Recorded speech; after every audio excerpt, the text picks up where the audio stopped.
Well, Election Day is tomorrow, and it's rare that much attention is paid to a race for a seat on a water district board. But this year, a race in Santa Clara Valley is an exception. Kiet Do explains why one candidate has put a lot of his own money into his campaign. It's a story you'll see only on 5.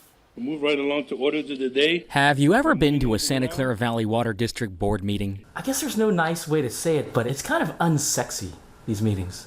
Yeah. I think people think of water and they think it's something that's really boring. But this is far from a boring election year for District 7 due to the historic drought and lots of money flooding into the race. So, welcome. We met candidate Gary Kremen at his shared campaign headquarters in Mountain View.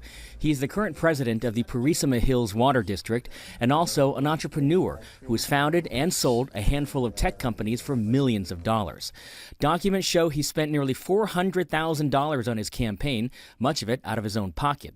That's 5 times more than has ever been spent in a water district election. Nearly $400,000 for a job that pays $30,000 a year seems a little crazy. Well, I'm not doing this for economic reasons. Unlike my opponent, I have other things to do. This is his only job, so he's living on his per meeting fee. Hi. We met the incumbent, board member Brian Schmidt, at his 1,100 square foot townhome in Mountain View, which doubles as his campaign headquarters. There's the main headquarters right there, the dining room table. He's an environmental lawyer by trade and running for a second term. Documents show Schmidt's war chest is around $18,000. Schmidt says concern about his opponent's money is not sour grapes. I can imagine some folks out there say that this is a guy who's complaining because he doesn't have that money to spend. Maybe they'll think that, but I think the problem is whether or not it's fair.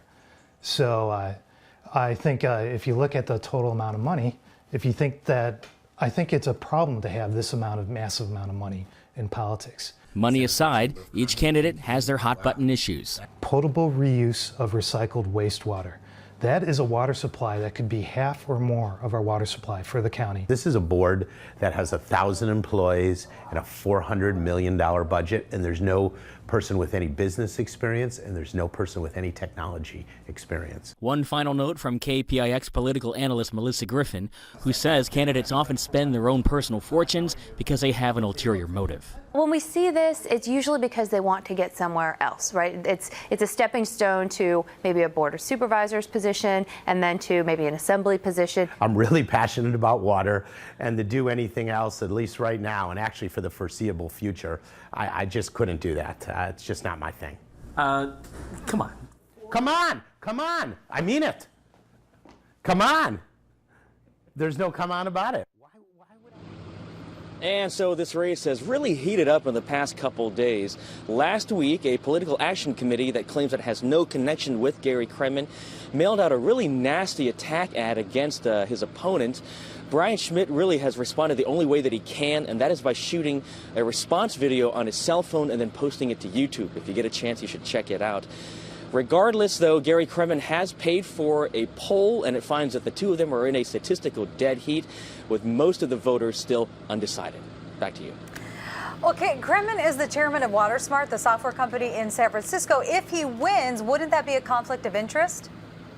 Yeah, you know, he promised us that if he wins, he will resign as board chairman and then sell all of his stocks. Again, that's if he takes office. We're live in San Jose. Kiet Do, KPIX 5.